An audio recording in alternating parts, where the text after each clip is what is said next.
Being fat is something that I personally have experience with.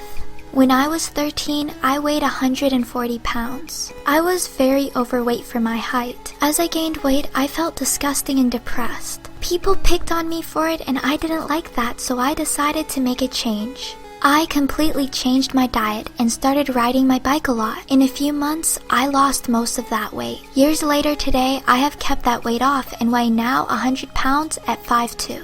Making that change wasn't difficult for me personally. I literally decided one night that I was determined to get fit and I did it. Other people are quite different though. They don't have that determination I had. One thing that was driving me to lose the weight was the fear that I would get so big and disgusting like these women. How could somebody gain that determination to better themselves when there are people encouraging obesity? The Healthy at Every Size movement, or also known as the Fat Acceptance movement, is very troubling. Ignoring doctors has become a very disturbing trend among the general population. Instead, people are getting health advice from unqualified individuals like this woman.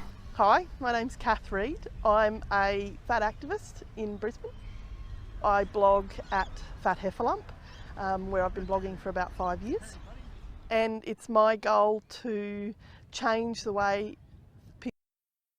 The Fat Acceptance movement is a cult. These activists are extremely delusional and deceive their followers with anti-medicine. Their philosophy and politics are dictated by feelings and not logic and facts. Fat acceptance activists like to blame everything but themselves for their obesity. Most claim that they are fat because of genetics, but research has found that to be untrue. The reason why families tend to be fat together is because they all have similar unhealthy eating habits. The second most popular excuse is a health condition. Although health conditions can lead to some weight gain, usually around 25 pounds, no health condition can make you generate calories out of thin air, making you into an obese piglet.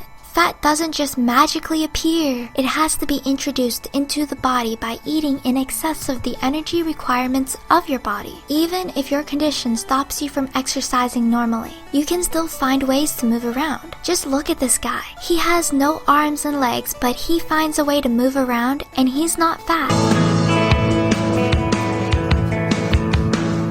I have no arms and no legs, but I'm very thankful that I have my little chicken drum. Fat acceptance activists love to say that 95% of diets fail. No, fatty, diets do not fail. You fail at maintaining them. I really despise this fake statistic because it discourages people from dieting. These fat activists just want their gluttony to be validated. Although the activists deny this, it's a well-known fact that being overweight can lead to many forms of cancer. Studies have shown that many types of cancers are more common in people who are obese, including breast cancer, bowel cancer, womb cancer, gastricardia, pancreatic, kidney, and liver. Healthy at every size is physically impossible. Just look at an anorexic person. They are clearly not healthy at their size and need treatment. Similarly, with an overweight person, if an overweight person were to live a healthy lifestyle, they would not be overweight for very long. Until they drop a significant amount of weight, they would not be free from the cancer risks associated with obesity. Surgery risks are also higher for the obese. For surgeons, getting through the layers of fat while operating takes a lot more time. The fat obstructs their vision while operating and causes surgeons to have to use longer instruments and retractors. This increases the chance of surgical error.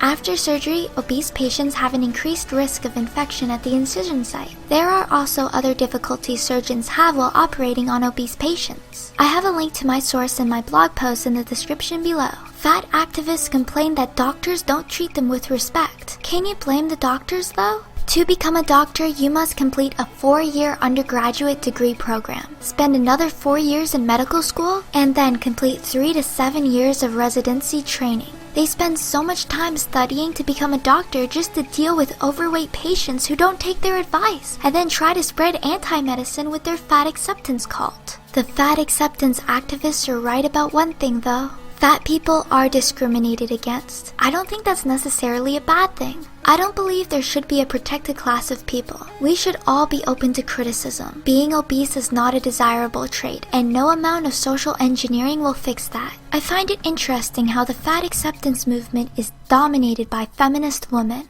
Fat men don't have much of a say in this movement. I think these fat women exclude fat men because either they hypocritically would never date a man as fat as them, or they blame the imaginary patriarchy for fat shaming them into eating 50 cupcakes at once. Being fat shouldn't be encouraged. Fat activists like to say that them being fat doesn't harm anybody, but it actually does. Obesity accounts for 21% of US healthcare costs. Illnesses linked to obesity are extremely expensive to treat, therefore causing US health insurance to rise, and puts a strain on countries with free healthcare. Obesity is hurting the US economy too. Fat employees are less productive.